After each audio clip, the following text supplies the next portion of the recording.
In our strategy, we work within a 5-phase cycle framework. We are not predicting headlines. We are tracking signals that govern liquidity, survival, and sequencing. And one signal consistently sits at the center of that system: credit. Markets can rise on optimism. Economic data can lag reality. Policy narratives can calm nerves. Credit does none of that. This episode is not about a trade or a forecast. It is about a structural signal we use to separate contained stress from systemic stress. That signal is credit spreads. At a basic level, credit spreads measure fear. They show how much extra yield lenders demand to lend to corporations instead of the U.S. government. In plain English, they price repayment risk. Investment grade reflects stronger balance sheets. High yield reflects leverage and fragility. When lenders grow cautious, high yield reacts first. That sequencing matters. Equities can rally on belief. Data often confirms only after the fact. Credit prices risk in real time. That is why it tends to move first. Companies can survive falling stock prices. They cannot survive losing access to funding. Credit determines whether refinancing windows stay open or quietly close. When credit spreads are tight, lending is easy, leverage is rewarded, marginal borrowers stay alive. When spreads widen, lenders demand protection. Weak borrowers get shut out. Refinancing risk rises quickly. Stress begins to propagate.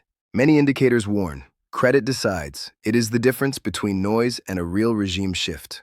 After major stress, credit spreads compress. Risk premiums normalize. Confidence slowly rebuilds. This is a repair environment. In phase 1, credit often looks calm. Risk is underpriced. Marginal borrowers still receive funding.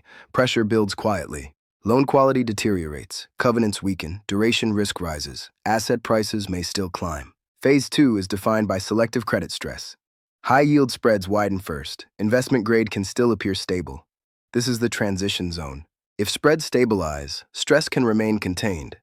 If spreads accelerate, Phase 3 risk rises sharply. This is the inflection point we watch most closely. Phase 3 begins when credit stops functioning normally. High-yield gaps wider. Investment grade follows. Refinancing windows close. At this stage, valuation no longer dominates. The issue becomes survival. Selling turns mechanical rather than rational. Policy response usually arrives after damage is done. In Phase 4, spreads peak and begin to compress. Defaults slow. Risk premiums stay elevated. Long-term opportunity quietly reemerges. In the current cycle, credit has not confirmed Phase 3. We see episodes of high-yield stress. Investment grade remains relatively stable. In our strategy terms, this aligns with late Phase 1 transitioning into early Phase 2. Stress is visible, but it is not yet systemic. Without sustained and accelerating spread widening, the system has not crossed the hard gate. That keeps forced liquidation as a risk, not a base case. Quick note before we continue. This is educational commentary only. It is not financial advice. If this way of framing markets is useful to you, subscribing helps you stay grounded in signals rather than headlines.